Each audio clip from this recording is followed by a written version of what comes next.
Hey everybody, good morning and welcome to this week's episode of the Giantability Show. If you haven't been here before, my name is Robin Carberry. I am a business coach and I help Gen X women start, build, and scale successful online businesses. So I've coached hundreds of entrepreneurs in things like offer development, funnel strategy, launching, and more. But what I truly love is helping Gen X service-based business owners, experts, grow their businesses like the grown-ass women they are. So I come here live every Wednesday at 10 a.m. Eastern Time to talk about tips, things that you can do in your business, things that you can do in your life. But really what I focus on is why online business and marketing strategy for Gen X women, grown-ass women, are different. So what am I here to talk about today? I want to talk about the greatest offers ever, that never gets seen. So if an offer doesn't get seen, it's not really an offer, is it? Because an offer is literally the act of putting something in front of somebody and offering it to them. So if it doesn't get seen, it's really just a good idea, not an offer. So good ideas, yes, we are full of them as entrepreneurs. That's one of the things that entrepreneurs even use as a badge of honor. I talk with my clients about this all the time. Oh my gosh, so many ideas, so many ideas.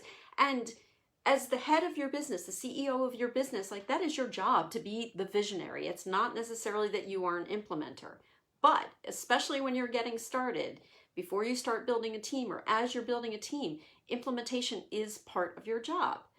But I have to say that too many ideas and not being able to implement isn't even the number one, number two, or number three reason why your offer is not getting seen. So that is what I'm here to talk about today.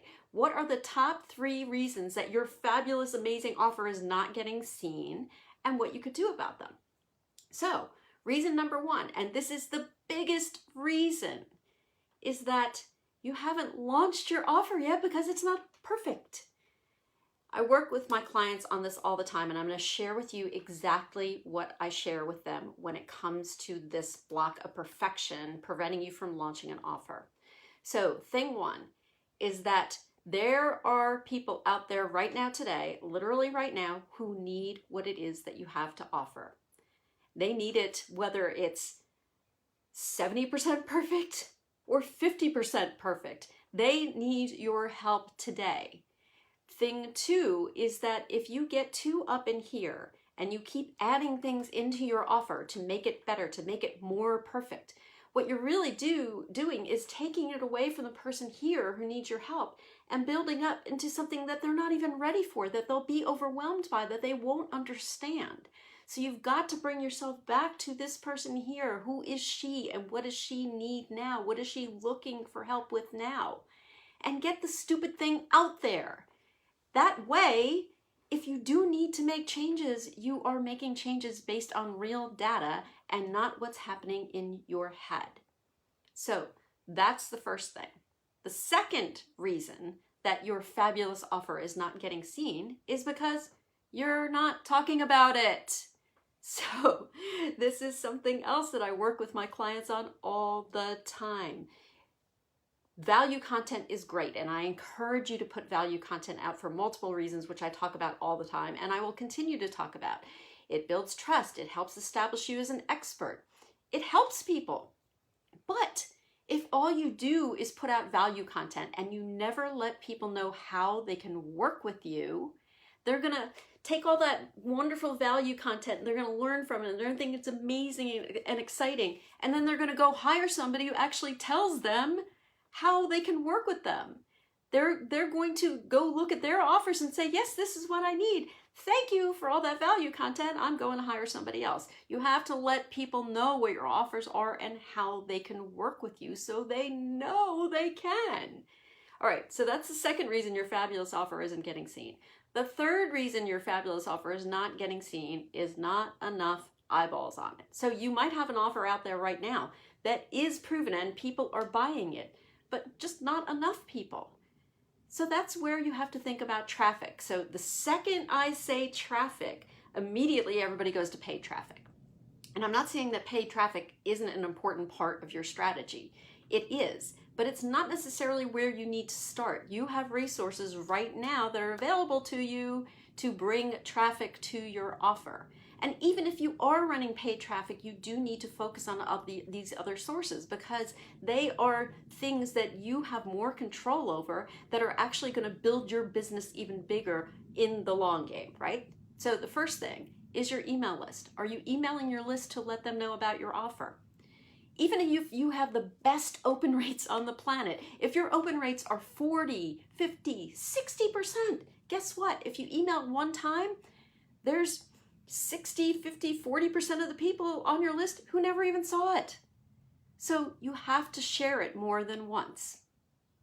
Second thing is talking about it on social media. So we are in a place right now where maybe 5% of the people who follow you see any given post. So again, guess what that means. If you talk about it one time, 95% of the people haven't seen it. Third place you can go to talk about your offer that's traffic organically is if you have a Facebook group. You can talk about your offer in your Facebook group. So I know what you're feeling right now, and that's like, oh my gosh, Robin, I'm going to be talking about it so much in so many places. People are going to get sick of it. No, keep an eye. Remember the numbers. Remember the data. That one time you put it out there, most people are going to see it or hear it. So you do have to repeat it until you feel sick of it, frankly, for people to actually see it and understand what it is that you have to offer. Other places that you can go or other things that you can think about. I know you have a friend who has a podcast. I know you do. So talk to your friend about getting on your podcast. How can you help support her audience through all of the amazing things that you know? That gives you an opportunity to get in front of a new audience and also talk about your offers while you're helping support her and her audience and her podcast. So that's one thing you can do. Blog posts, whether it's on your own blog or guest blogging, that is another place that is going to establish your expertise, allow you to share your offer, and start building a longer term, bigger audience in an organic way that helps your SEO. So those are the three things. Launch the thing, stop getting stuck in perfectionism. Talk about it and get more eyeballs on it. So if you have any questions about any of this, please let me know. Go ahead and drop them in the comments. I'm always happy to come back and share and talk with you about any of these topics. Send me a DM if you want, and I will see you next Wednesday. I hope you have a fabulous rest of the week. Bye.